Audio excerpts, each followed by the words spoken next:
Everyone has their own personal favorite TV shows, and a few of them are universally accepted to be truly great. However, for some of the classics, it didn't quite start off that way. Some of our favorite shows actually began life on pretty wobbly ground, and some have actually started with some dodgy first seasons, to say the least. Today, we're discussing some great shows which had terrible first seasons. Stay with us. Yeah, sure, go ahead.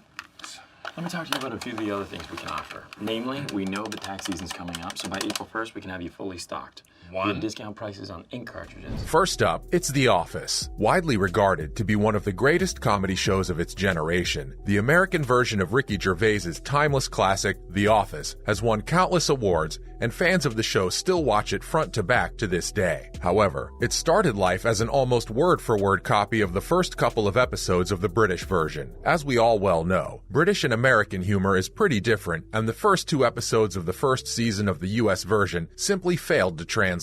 Of course, once the show settled into its groove and was able to stand on its own 2 feet, it became a beloved classic and is still widely quoted almost a decade after its final episode aired. And on that note, completely out of context as usual, that's what she said. Boom, roasted. Here they come! I don't hear nothing. Wait for it. MASH is coming through next. Stay tuned. This American comedy drama TV show ran from the early 70s to the early 80s, so we wouldn't be too surprised if some of you younger viewers hadn't heard of it, but it's worth sticking around to hear about. With some truly great characters portrayed by the likes of Alan Alda, Loretta Swift, and Jamie Farr, the show had legions of adoring fans in its heyday, but it didn't quite start off that way. Looking back on it today, it's a wonder the show ever got made. The first season in particular features some pretty questionable jokes, which focus on misogyny and racism, so it's an even greater achievement that the writers were able to make the characters endearing in later seasons. The first season also featured some pretty awkward, even slapstick-esque humor, but it was a slow burner in terms of being truly great, as it didn't start to show its potential until arguably season 4. Have you guys seen this one? No. It's just cheese, guys. I got it in France. Okay, did you declare it on your customs form when you re-entered the country?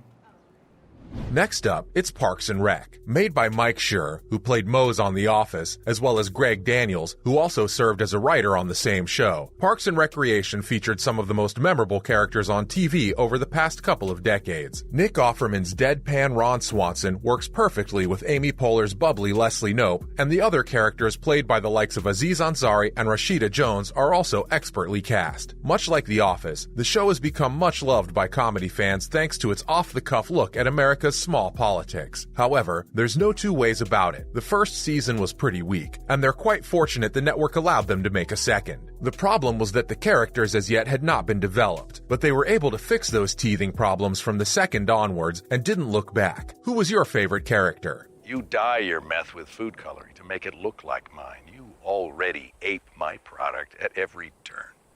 We're talking Breaking Bad next. Stick around. Widely accepted to be one of the greatest TV shows of all time, the story of a high school teacher breaking bad, as Jesse put it, was one we simply had never seen before. The progression of the story and development of the characters was second to none, but the first season took a little time to get going. Whilst the first episode or 2 weren't bad and did a good job setting the scene, the rest simply failed to hit the spot, as it dragged a little and seemed to not know where it was going. But like a lot of the other TV shows on this list, it quickly hit its stride once the stakes were raised. Star Trek: The Next Generation is coming through now. Of course, any show which serves as a follow-up to a smash hit is always going to struggle to some extent, and although The Next Generation eventually found its groove, the first season didn't quite hit the peaks fans might have been expecting. You probably remember that the latter seasons of the show posed ethical and moral questions to its fans, something which not a lot of shows were doing at the time. This was in stark contrast to what we saw across the first season, as we struggled with getting over some of the truly horrendous costumes the characters were forced to wear in particular. The show also struggled with actors who weren't used to each other, but they quickly figured all that out. Are you guys Trekkies? Let us know below. We have Sex and the City up next. This show about 4 New York City 30-something women garnered a ton of fans in the early 2000s, and even spawned movies and also a reboot. Even though some of the characters weren't exactly the most likable in TV history, some of the situations they got themselves into were truly memorable. But of course, it didn't initially hit the heights of latter seasons, as the main cast took a bit more time to truly gel. While they definitely got it together, especially in the last couple of seasons, the show started life with a much darker tone and was a little more chaotic than it turned out to be later on. I mean, it was New York City after all. Were you guys fans of the show? Next up, we have Buffy the Vampire Slayer. Those who grew up in the 90s and 2000s will look back fondly on Sarah Michelle Gellar's Buffy and all the adventures she got herself into, and the show is actually enjoying something of a renaissance of late, as some younger fans are slowly discovering 90s TV. Of course, it's widely regarded as a teen classic, but the first season is pretty shoddy, to say the least. Like a lot of shows from this era and before, the action shots and choreography haven't aged very well, and while they did find their form through latter seasons, the overall tone was a bit more camp than fans would become used to. Not that that is a bad thing in itself, it just seemed a little out of place in a show about a vampire hunter. What are you guys watching right now? Doctor Who is joining us now. Fans of the Whoniverse were overjoyed back in 2005 as the show was given a new lease on life, but as Christopher Ecclestone came on board, they were left a little underwhelmed. Of course, he's since proven himself as a pretty steady pair of hands for Whovians, but those first couple of episodes were dodgy, to say the least. While later episodes finally moved away from the silliness we saw in the episodes across the 60s and 70s, it seemed as though we were going to carry on in that same vein for a little while there. I mean, those monsters were pretty pathetic, and many fans claimed they had simply missed the mark with the labored jokes. What did you guys make of the rebooted Doctor Who? Let us know below. We're talking The X-Files next. Stick around. A show so good it's been referenced in numerous songs over the years, including Catatonia's Mulder and Scully, and also the Bloodhound Gang. The X-Files was one-of-a-kind essential 90s TV. It arguably, single-handedly, brought the sci-fi genre into the 21st century, and featured David Duchovny and Gillian Anderson as the fabled paranormal detectives. However, the show's first season wasn't exactly a hit as it struggled with the relationship between the two main characters. The dialogue was also extremely questionable in parts, and almost every episode in the main season featured at least one moment where viewers would simply cringe in the direction of the TV set. Of course, it soon found its feet and became one of the most successful English-language shows of its generation. Were you guys fans of Mulder and Scully back in the day? And finally, it's Supernatural. Stay with us. Supernatural is a show which has had arguably the biggest impact on the internet generation, and as good as it became over its run, there were some who thought it should never have been renewed after its slightly underwhelming first season. The chaotic storylines